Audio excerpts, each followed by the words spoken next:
Hello children. तो हम लोग पिछले वीडियो में देख रहे थे ये जो मोबिलिटी पढ़ रहे थे। मोबिलिटी उससे पहले पढ़े थे ड्रिफ्ट वेलोसिटी और मोबिलिटी का जो रिलेशन था रिलैक्सेशन टाइम से किया था, और ड्रिफ्ट वेलोसिटी का रिलेशन रिलैक्सेशन टाइम के साथ उस पर डिफरेंट टाइप ऑफ क्वेश्चन देखे थे और बताए थे रेसिस्टिविटी जो होता है किसी भी कंडक्टर का कांस्टेंट होता है, वह चेंज नहीं करता है। आज हम बताऊंगा रेसिस्टिविटी कैसे बदलता है, मीन्स टेम्परेचर को बढ़ाने घटाने से रेसिस्टिविटी भी चेंज करता है। तो देखते हैं रेसिस्टिविटी कंडक्टर का कैसे बदलता है। हम देखते हैं, टॉपिक का नाम है temperature.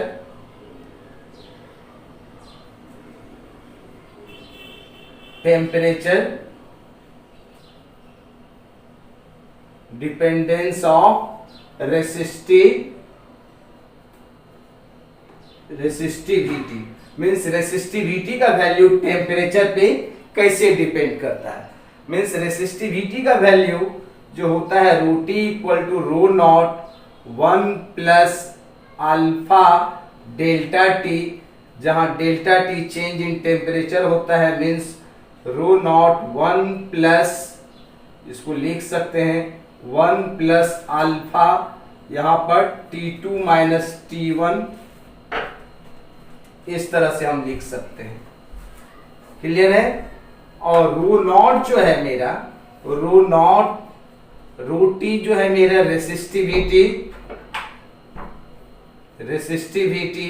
Eight T degree Celsius, और रो नॉट जो है, रो नॉट है resistivity at 0 degree Celsius, alpha है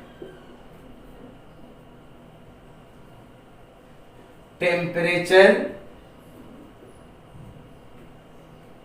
डिपेंडेंस ऑफ रेसिस्टिविटी या कोएफिशिएंट ऑफ रेसिस्टिविटी हम बोल सकते हैं।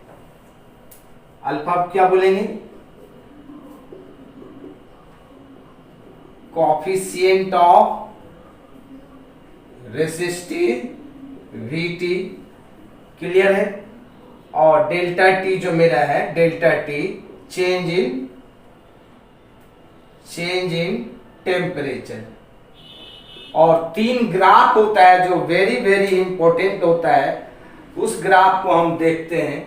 उस ग्राफ को देखेंगे क्या है, उस ग्राफ को देखते हैं। जो 3 ग्राफ होता है इसका जो वेरी वेरी इंपॉर्टेंट होता है बोर्ड एग्जाम के लिए, उस ग्राफ को हम देखते हैं। ग्राफ क्या है? Variation of resistivity of copper as a function of temperature. First number है variation of resistivity of copper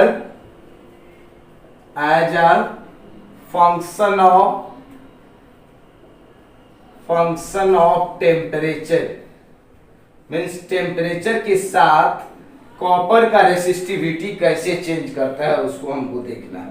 तो हमने इस एक्सिस पे ले लिया टेम्परेचर और इस एक्सिस पे ले लिया रेसिस्टिविटी। ये एक्स एक्सिस है और ये वाई एक्सिस है। तो हम देखते हैं कैसे चेंज करता है। तो कॉपर का जो ग्राफ होता है रेसिस्टिविटी विथ टेम्परेचर, जिसका नेचर ऐसा होगा। क्लियर है। इसको याद रखेंगे, वेरी वेरी इंपॉर्टेंट है। दूसरा देखते हैं, नंबर 2 में variation of resistivity of nichrome as a function of temperature. Second number में क्या है? Variation of resistivity of nichrome as a function of temperature.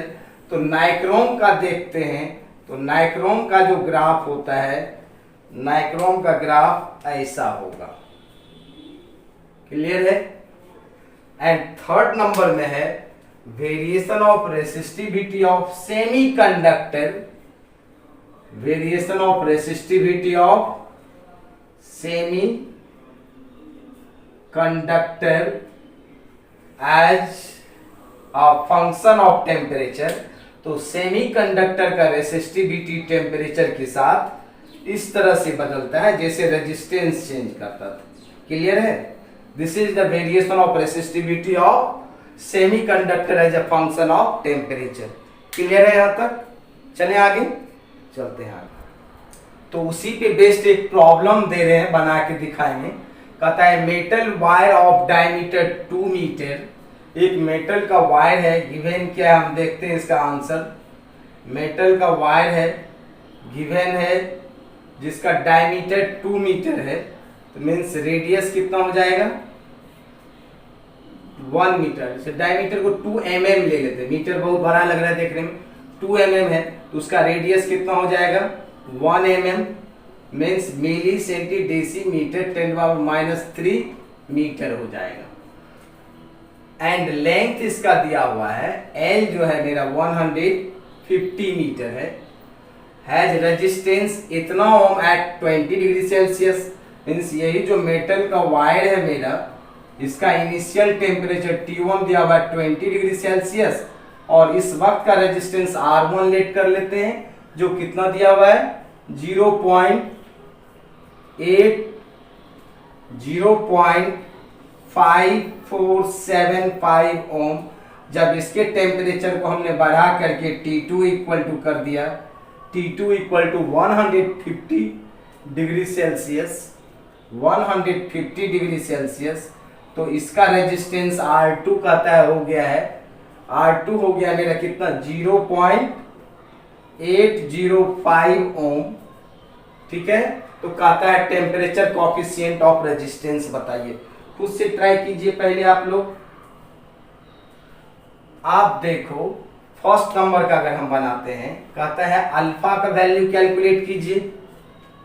तो आप पढ़े हो RT minus R0 equal to alpha delta T। Clear है? Means alpha delta T into R0। Clear है? ये पढ़े थे हम रिलेशन चेंज इन रेजिस्टेंस जो होता है alpha R0 delta T। So alpha equal to हो जाएगा मेरा RT minus R0 by R0 delta T, और RT के बदले में यहाँ R2 दिया हुआ है, R0 के बदले में R1, ये R1 डेल्टा T। अगर हम सारा का वैल्यू रखते हैं, R2 का वैल्यू कितना दिया हुआ है 0.805, R1 का वैल्यू कितना है 0.5475 डिवाइडेड बाय R1 0.5475, और delta T T2 minus T1 150 या -20। अब ये सारे को सॉल्व करेंगे, इस सब को सॉल्व करेंगे तो आंसर आएगा आपका 3.6 इंटू 10⁻³ पर डिग्री सेल्सियस। क्लियर है? क्लियर है? अब ये मेरा निकल गया coefficient of resistance, means alpha का वैल्यू कैलकुलेट हो गया। This is the value of alpha. अब हम दूसरा नंबर देखते हैं, यहां पे बनाते हैं। नंबर 2 में क्या कहता है resistance at 0 degree Celsius. Number 2 में कहता है रेजिस्टेंस एट 0 डिग्री सेल्सियस। तो हम रिलेशन पढ़े हैं RT equal to R0 1 plus alpha delta T। तो यहां पे लिख दें RT minus R0 by R0 resistance at 0 degree Celsius. ठीक है? अच्छा, इसको हटाते हैं। नंबर 2 ये रिलेशन ठीक था, मीन्स हम देखते हैं RT equal to R0 1 plus alpha delta T, और RT के बदले में क्या है R1 ले लेते हैं यहाँ पे हम R1, और R0 कहता है निकालने के लिए 1 प्लस अल्फा डेल्टा T, और R1 का वैल्यू कितना गिवन है, R1 का वैल्यू गिवन है 0.5475 equal to R0 1 plus alpha का जो वैल्यू कैलकुलेट किए हैं, ये अल्फा का वैल्यू है 3.6 इंटू 10⁻³ और ये जो मेरा टेम्परेचर हो जाएगा यहाँ पे T2 माइनस T1। तो T2 निकालना है, T1 इनिशियल जो है मेरा 0 डिग्री सेल्सियस है। क्लियर है? और T2 कितना हो गया है ये मेरा, मीन्स T2 का वैल्यू जो मेरा है, अगर यहाँ पे आप मन है आपको लिखने का T1 माइनस इनिशियल 0 भी लिख सकते हैं। ये मेरा दिया हुआ है 0.5475 इक्वल टू R0, इसको मिटा देते हैं, R0 1 प्लस 3.6 इंटू 10⁻³ और ये वैल्यू 20 माइनस 0। जब यहां से कैलकुलेट करेंगे R0 का वैल्यू, तो ये R0 का जो वैल्यू आएगा आपका आएगा यहाँ पे 0.5107 ओम। क्लियर है, ये R0 का वैल्यू आएगा, यहां से कैलकुलेट हो जाएगा R0 का वैल्यू। और नंबर थर्ड में कह रहा है resistivity at 0 degree Celsius and 20 degree Celsius. आप जानते हो रेसिस्टिविटी चेंज करता है टेम्परेचर बदलने से। सबसे पहला नंबर में कहता है रेसिस्टिविटी एट 0 डिग्री सेल्सियस पे निकालने के लिए। तो आप पढ़े हो R equal to rho into l by a, तो R के बदले में R0 equal to rho naught l by a. Clear है, तो यहां पे रेसिस्टिविटी अगर हम कैलकुलेट करते हैं, नंबर थर्ड का है, तो rho naught equal to r a by l, means R0 का वैल्यू कितना कैलकुलेट किए हैं, R0 का जो वैल्यू आया है 0.5107 और एरिया हो जाएगा pi r square by l. So rho naught equal to 0.5107, pi का वैल्यू 3.14 और रेडियस दिया हुआ है मेरा इतना, तो इसका स्क्वायर करेंगे तो 10⁻⁻6 बाय एल 150 दिया हुआ है। इस सब को कैलकुलेट करेंगे तो आपका वैल्यू आएगा, इसका जो वैल्यू आएगा 1.6 into 10⁻⁸ ohm into metre. Clear है, तब कहता है रेजिस्टेंस रेसिस्टिविटी 20 डिग्री सेल्सियस पर भी निकालिए। ये हमने 0 डिग्री पे निकाला, अब 20 डिग्री पे क्या होगा, तो 20 डिग्री का अभी आप पढ़े हो relation, rho T equal to rho naught 1 plus alpha delta T. तो रोटी निकालना है, रो नॉट कितना निकला है 1.6 इंटू 10⁻⁸। यहां पर 1 प्लस अल्फा का वैल्यू कितना कैलकुलेट हुआ है 3.6 इंटू 10⁻³ T2 माइनस T1, तो 0 डिग्री पर है तो यहां पर जगह 20 माइनस 0। क्लियर है, अब यहां से रोटी के वैल्यू को कैलकुलेट कर लेते हैं हम। तो रोटी का जो वैल्यू कैलकुलेट होगा और ये वैल्यू आएगा 1.72 इंटू 10⁻⁸ ओम इंटू मीटर।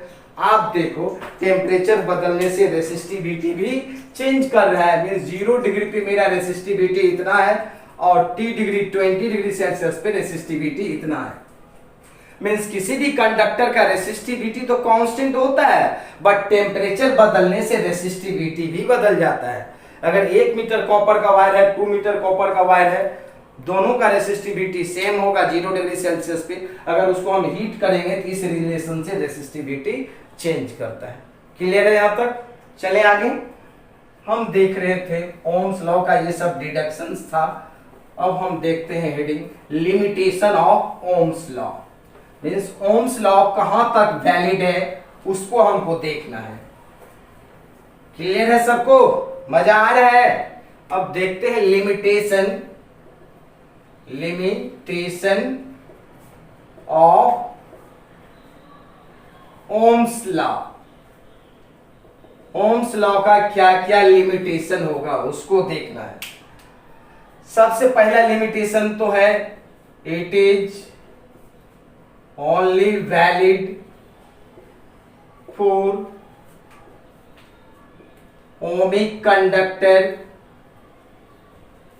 ये सिर्फ ओमिक कंडक्टर के लिए वैलिड है। और ओमिक कंडक्टर क्या होता है, ऑल मेटल्स, जितने भी मेटल्स होगा उसके लिए होगा। और नंबर 2 है it is only valid at constant temperature. अगर टेम्परेचर चेंज कर देंगे तब मेरा ओम्स लॉ वैलिड नहीं होगा। इसीलिए स्टेटमेंट में भी है at constant temperature current flowing through the conductor is directly proportional to potential difference, mean it is only valid at constant temperature. और थर्ड लिमिटेशन है it is not valid for semiconductor। Semiconductor क्या क्या है? Silicon है और germanium है। Semiconductor के लिए ओम्स लॉ वैलिड नहीं है। सेमीकंडक्टर के लिए अगर हम ग्राफ खींचते हैं VI कैरेक्टरिस्टिक, अगर इस एक्सिस पे V लेते हैं, इस एक्सिस पे I, इसका VI कैरेक्टरिस्टिक अगर ओमिक कंडक्टर का खींचते हैं तो VI कैरेक्टरिस्टिक जो होता है इसका इस तरह से होता था कांस्टेंट टेम्परेचर पे। इसका VI कैरेक्टरिस्टिक ऐसे होता है और ऐसे होता है। इस तरह से पढ़ेंगे, आगे में भी पढ़ने के लिए आपको सेमीकंडक्टर के एक चैप्टर है पढ़ेंगे, इसका ये VI कैरेक्टरिस्टिक होगा। So this is the limitation of Ohm's law. Clear है? यहां तक क्लियर है?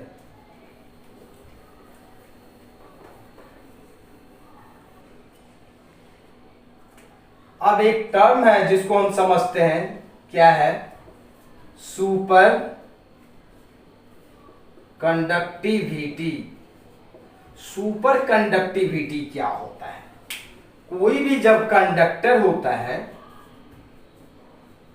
किसी भी कंडक्टर का एक ऐसा टेम्परेचर, उस टेम्परेचर का नाम होता है क्रिटिकल टेम्परेचर। उस टेम्परेचर का नाम क्या है? Critical temperature. और इस क्रिटिकल टेम्परेचर पे रेजिस्टेंस टेंस टू 0 हो जाता है। तो यही फेनोमेनन